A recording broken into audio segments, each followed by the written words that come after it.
So I was assigned obstructive shock for this discussion board, and basically what obstructive shock is any kind of mechanical obstruction of the cardiac muscle, so like the heart and the great muscles as well.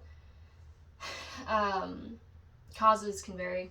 The most common are cardiac tamponade and tension pneumothorax, either unilaterally or bilaterally, but it can also be caused by PE or carbon monoxide poisoning.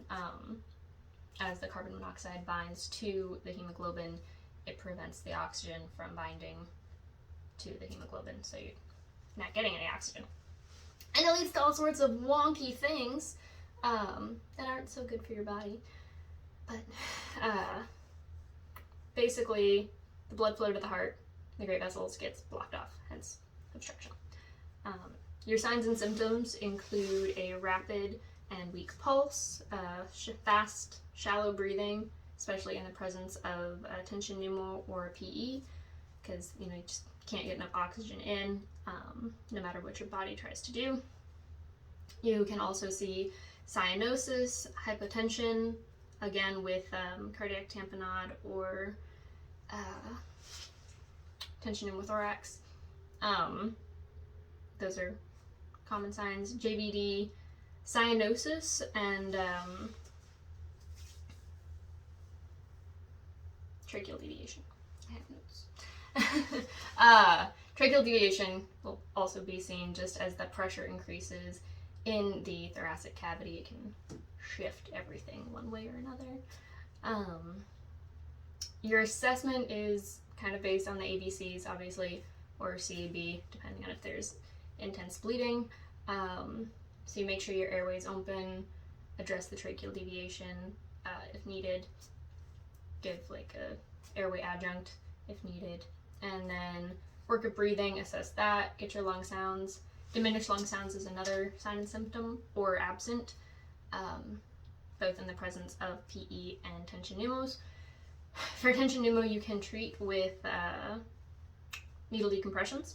So you swab the area, get it all clean with a betadine swab ideally. You can also use alcohol in the second or third intercostal splice, mid-clavicular, straight in, vent the air, relieve the tension.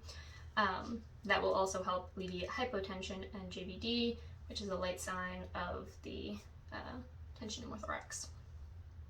In the case of cardiac tamponade, not a whole lot you can do. Get them to a hospital, treat them there with a pericardiocentesis, basically putting a needle into the sac surrounding the heart where the blood is accumulating, and that's as the blood enters the sac, it puts pressure on the heart gets smaller and smaller and can't pump as effectively. Can't do that in the field though, so get them to a hospital.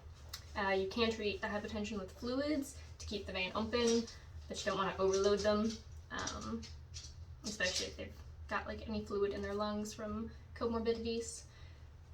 For carbon monoxide, high dose oxygen, get them obviously away from the area that's poisoning them. And again, consider your circulation. So give your fluids. You might need to give a vasopressor depending on other factors, but if you can't get the blood pressure up, administer a vasopressor like dopamine.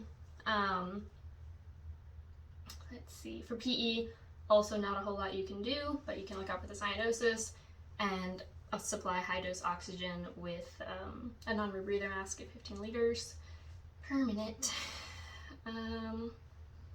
Yeah, other than that, just treat the underlying causes if you can to alleviate the shock. Keep the patient warm if they start getting cold.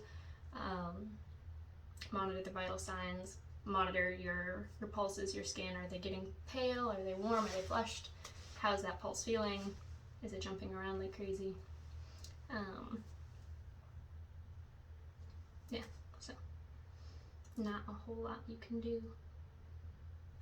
But that's about it. Yeah, just keep the ABCs in line. Treat your signs and symptoms. Like I said, in the presence of some things, you can't do anything. So